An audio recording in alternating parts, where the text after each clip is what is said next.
பேசலாம் சார். திரு மு.க. ஸ்டாலின் வந்து உண்மையிலேயே வந்து அவர் ஒரு ஒரு ஒரு ஸ்டேட்ஸ்மேனுங்க. அவர் வந்து ஒரு ஒரு ஒரு மெச்சூரிட்டியான லீடர். எல்லா கட்சிகளையும் அரவணைக்கிறார். இன்று இந்தியாவில் மத்திய அரசை எதிர்த்து பேசக்கூடிய ஆளுமை மிக்க தலைவர்களில் திரு மு.க. ஸ்டாலின் முதலிடத்தில் இருக்கிறார். இப்படியெல்லாம் நான் சொல்லலை, எல்லாம் உங்கள் தலைவர்கள் தான் சொன்னாங்க. சரியா? உங்கள் கட்சி தான் சொன்னாங்க. உங்களுடைய கட்சியில் கூட்டணியில் இருந்தவர்கள் தான். இன்னைக்கு உங்களுடைய இந்தியா கூட்டணியில் ஒரு 26 பேருக்கு பக்கம் இருக்கிறாங்க. 26 சார்? 26 பேர் இருக்கிறாங்களா? 26 இருக்கு. ஓகே. தேசிய கட்சி 3 இருக்கு. சரி. அங்கீகரிக்கப்பட்ட கட்சி 8 இருக்கு. சார், இதில் திரு ஸ்டாலின் இல்லை அப்படின்னா அது எந்த வகையிலாவது அந்த இந்தியா கூட்டணி அப்படிங்கிற அந்த அலைன்ஸை பலவீனப்படுத்தும்ட்டு காங்கிரஸ் கருதுகிறதா? முதல்ல நண்பர் சூர்யா வெற்றி கொண்டானுக்கு வந்து ஒரு நெடிய ஒரு உரையாற்றினார். நீங்கள் நீங்கள் கேட்ட கேள்விகளுக்கு உரையாற்றல் அவர் திட்டிட்டு இருந்தார். நிறைய விளக்கம், நிறைய கதைகள்.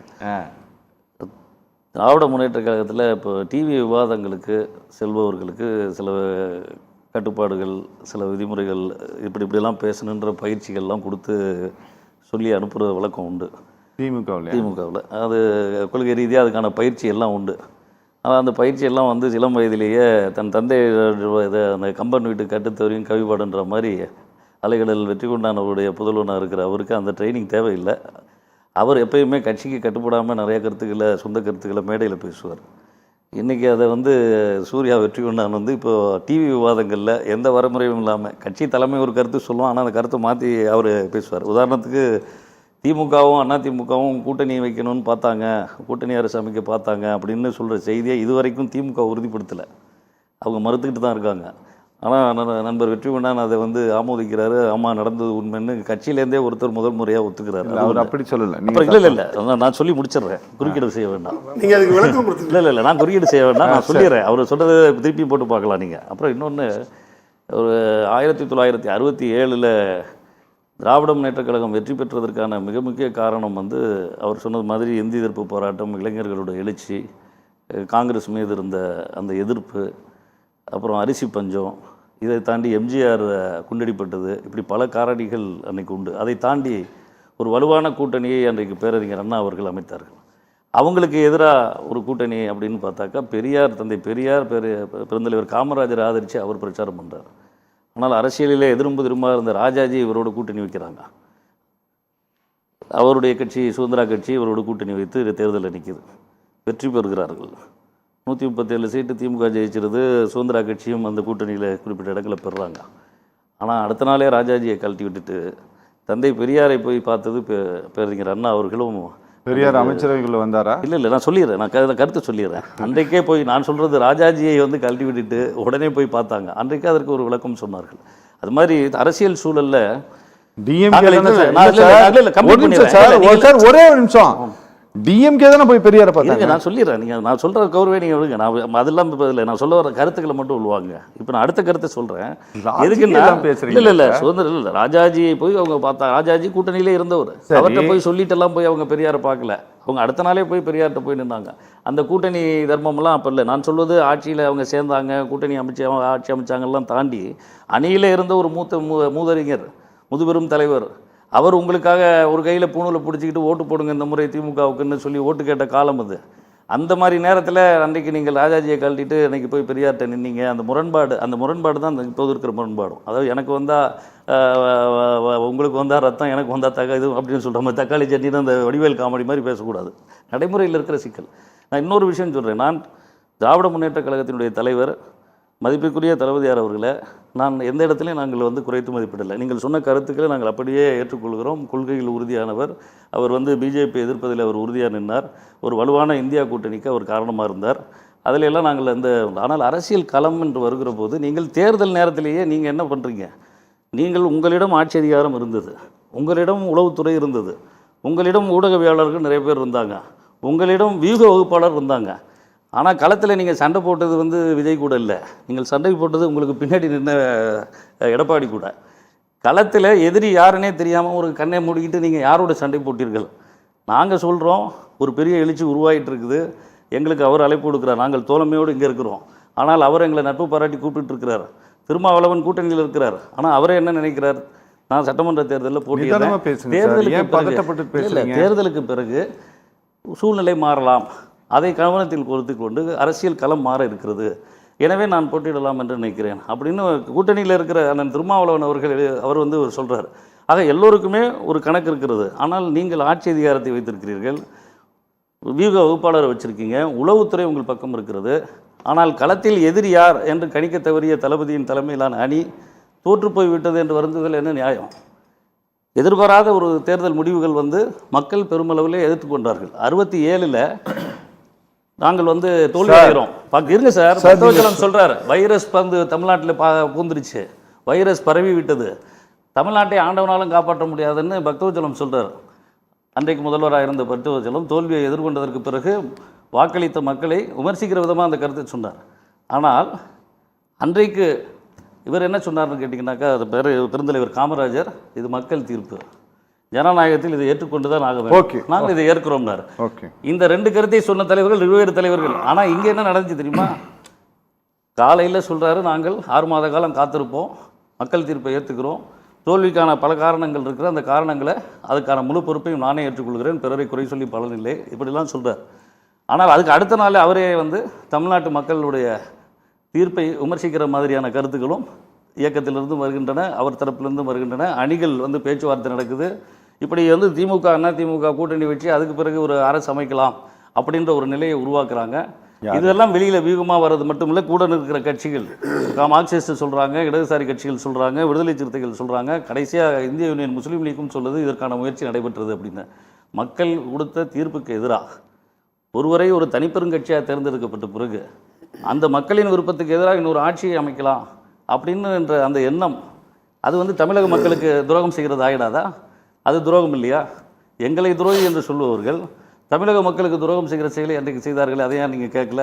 நான் இன்னொன்று சொல்கிறேன், 1998 தமிழ்நாட்டில் வாக்களித்தது வந்து பிஜேபி மத்தியிலே ஆட்சிக்கு வரக்கூடாது என்பதற்காக. அப்படி சொல்லி தான் ஓட்டு கேட்குறோம். அன்றைக்கு திமுக அப்படி தான் வாக்கு சேகரித்தது. வெற்றிக்கு பிறகு முதல்ல இவங்க என்ன பண்ணாங்க, வாஜ்பாய் அரசில் போய் ஆதரவு தரணும்னு முன்னாடி இருந்தது யார்? அது தமிழ்நாட்டு மக்களுக்கு செய்த துரோகம் இல்லையா? ஆக நீங்கள் வாக்களித்த மக்களுக்கு துரோகம் செய்தீர்கள். கூட்டணியில் பல நேரங்களில் கூட்டணி கட்சிகளுக்கு நீங்கள் உரிய இடம் கொடுக்கல, அவர்களை அவமரியாதை செய்தீர்கள், பெரிய நண்போடு நடந்து கொண்டீர்கள். முதல் நாள் பேச்சுவார்த்தைக்கு வர்றாரு சார் இந்திய யூனியன் முஸ்லீம் லீக்கு, பெரியவர் காதல் இன்னும் வர்றாரு, என்ன பேச்சுவார்த்தை நடந்ததுன்னு தெரியல, அவருக்கு கொடுக்குறதே 2 சீட்டோ 1 சீட்டோ தான். அந்த பேச்சுவார்த்தையில் என்ன நடந்ததுன்னு தெரியல, வெளியில் வரும்போது அவர் மயக்கம் அடைஞ்சு விழுகிறார், அவர் தூக்கிட்டு போகிற மாதிரி நிலைமை. இதெல்லாம் நான் எதுக்கு சொல்ல வரேன்னா, ஒரு கூட்டணியில் அவ்வளோ கடுமையை பயன்படுத்தினார்கள், கூட்டணி கட்சிகளை கடுமையாக நடத்தினாங்க அப்படின்னு எல்லோரும் குமுற மாதிரியான எண்ணம் தான் இருந்ததே தவிர, ஒரு கட்சிகள் போட்டியிடுதுன்னா அவங்க கட்சி சின்னத்திலே சுயேட்சை சின்னத்திலே அவங்களுக்கான அங்கீகாரத்துக்கு தானே கட்சி நடத்துகிறாங்க, அவர்களை உதயசூரியன் சின்னத்தில் தான் நிற்க வேண்டும் என்று ஏன் கட்டாயப்படுத்தணும்? ஏன் இந்த தவறுகளை எல்லாம் நீங்கள் ஒத்துக்கொள்ள மறுக்கிறீர்கள்? ஆக உடனிருப்பவர்களை நீங்கள் களத்துக்கு போகிற போதே நீங்கள் உடனிருப்பவர்களை அவர்களையும் வலுவாக வைத்துக்கொண்டு சண்டையிடுவது தானே சரியாக இருக்க முடியும். அவர்களையும் சங்கடப்படுத்தி அவர்களையும் கவலைக்குறை செய்து நீங்க ஒரு கூட்டணி நாங்க வலுவா இருக்கோம் சொல்றதுல என்ன நியாயம்? அவர்களை முதல்ல நீங்க வலுப்படுத்த வைக்கணும். அததான் சார் அவர் சொல்றாரு, நாங்க தப்பு பண்ணிட்டோம், காங்கிரஸ் எல்லாம் வலுவா இருக்குன்னு நாங்க நினைச்சிட்டோங்கிறாரு. இல்லையே, நீங்க அப்படி நினைச்சிருந்தா தனியா நிக்க வேண்டியதானே? ஏன் நீங்க கூட்டணி பேச்சுவார்த்தை எதுக்கு அது குழு நியமிக்கிறீங்க? தனியாவே நாங்க நிக்கிறோம், விஜய் சொன்னது மாதிரி நீங்களும் ஒரு பெரிய கட்சி, நாங்கள் தனியா நிக்கிறோம் அப்படின்னு திராவிட முன்னேற்றம் தனித்து கலங்கண்டு இருக்கலாமே. ஆக தேர்தல்னு வரும்போது கூட்டணி அது அவசியம்னு நினைக்கிறீங்க. தேர்தல் முடிஞ்சோடனே தேர்தல் கூட்டணி தேர்தலோடு முடிந்து போய்விட்டது அப்படின்னு சொல்லி அதுக்கு பிறகு ஆட்சியிலேயோ மற்ற விஷயங்களையோ எங்களுக்கு நீங்கள் எந்த பங்கையும் கொடுத்ததில்லை. 2006 நாங்கள் எங்கள் ஆதரவோடு ஆட்சி நடத்தினீர்கள். அன்னைக்கு மைனாரிட்டி திமுக அரசு தான் அம்மையார் ஜெயலலிதா சொல்லுவாங்க. அன்றைக்கு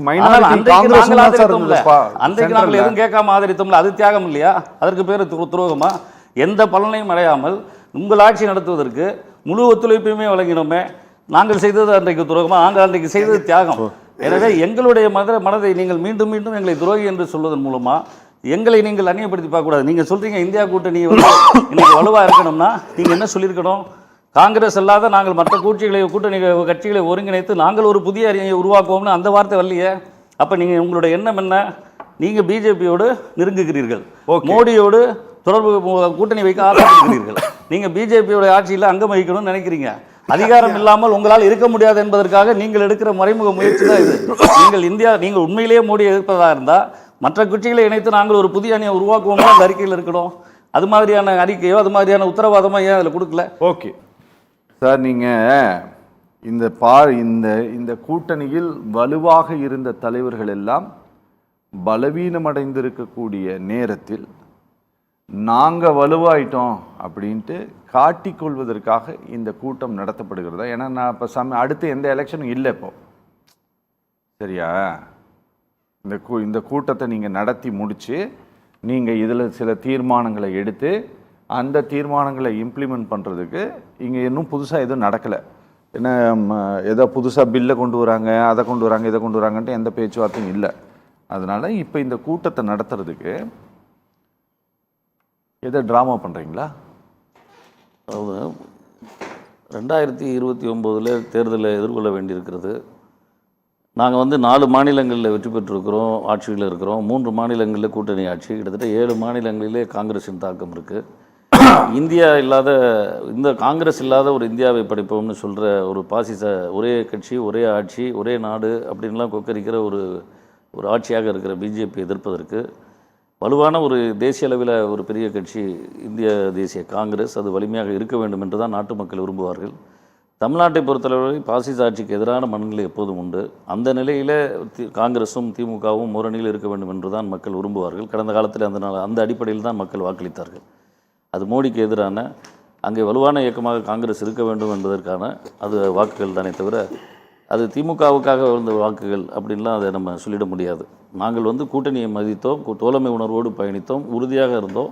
அதில் வெற்றி பெறும்போது ஒரு வாழ்க்கையும் நாங்கள் தோல்வியை பெறும் போது ஒரு இதுன்னு நாங்கள் சொல்ல விரும்பவில்லை. ஒரு ஆரோக்கியமான ஒரு ஜனநாயக இயக்கத்தை, கூட்டணியை வழிநடத்துகிற ஒரு திறமையான தலைவர் தளபதி மு க ஸ்டாலின் என்பதில் எங்களுக்கு எந்த சந்தேகமில்லை. இப்போதும் எங்கள் கட்சியினுடைய பொறுப்பாளர் சொல்லுகிற போது இந்தியா கூட்டணியில் திமுக இருக்கிறது அப்படின்ட்டு தான் அவருடைய ஸ்டேட்மெண்ட் இருந்துச்சே தவிர அவங்க இல்லைன்னு சொல்ல. இவர்கள் சொல்லியிருந்தாங்க இன்றைக்கி நாங்கள் கலந்து கொள்ள மாட்டோம் இந்த காரணத்துக்காக அப்படின்னு சொல்லியிருக்காங்க.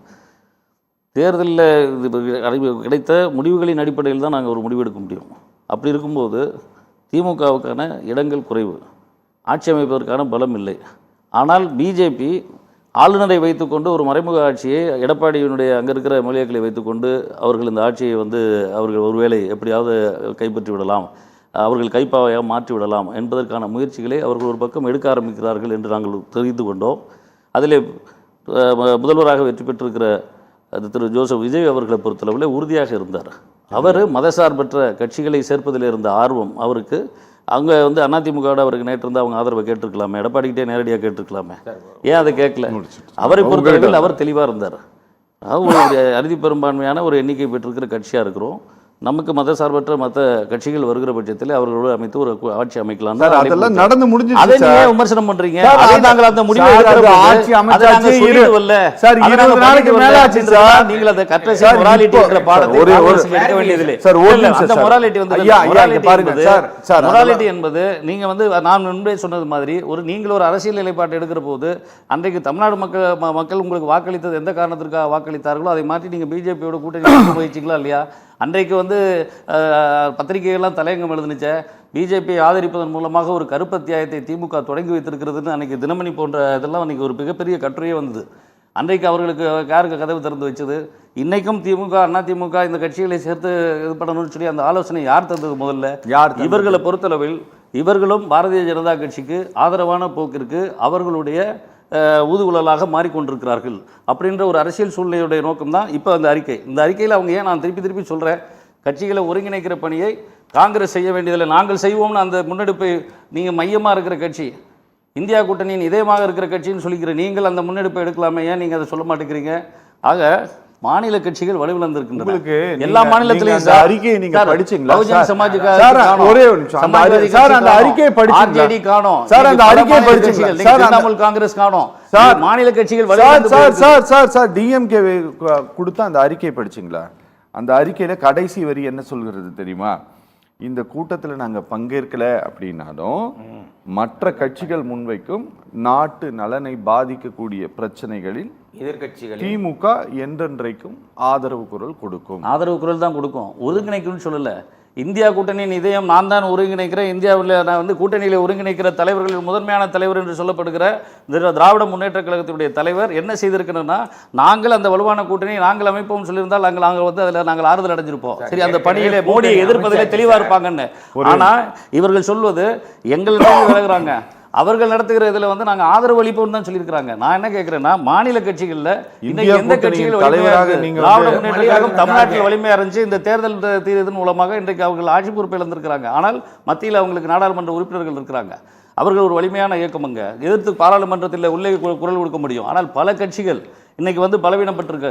பிஜேபியோடு எதிர்க்கிற கட்சியும் சரி, பிஜேபியோடு கூட்டணி வைத்த கட்சிகளும் சரி சிதைந்து சின்னாபின்னமாகிட்டன. இன்னைக்கு வந்து திரிணாமுல் காங்கிரஸ் அது தன்னுடைய அடையாளத்தை இழந்திருக்கு. ஆக பிஜேபியை எதிர்ப்பதற்கு ஒரு வலிமையான முகமா, ஒரு வலிமையான இயக்கமா, அதை ஒருங்கிணைக்கிற ஆற்றல் இந்திய தேசிய காங்கிரஸுக்கு இருக்கிறது. இந்திய தேசிய காங்கிரஸ் இல்லாமல் இந்தியா கிடையாது, இந்தியா கூட்டணியும் கிடையாது. அப்படின்றப்ப அதில் தலைமை தாங்குகிற பொறுப்பு எங்களுக்கு இருக்கிறது. நாங்கள் அழைக்கிறோம், நீங்கள் உறுதியாக இருக்கிறீங்க மோடி எதுக்குன்னா நீங்களும் எங்களோடு இணைந்து வாருங்கள்னு நாங்கள் அழைப்பு கொடுக்குறோம்.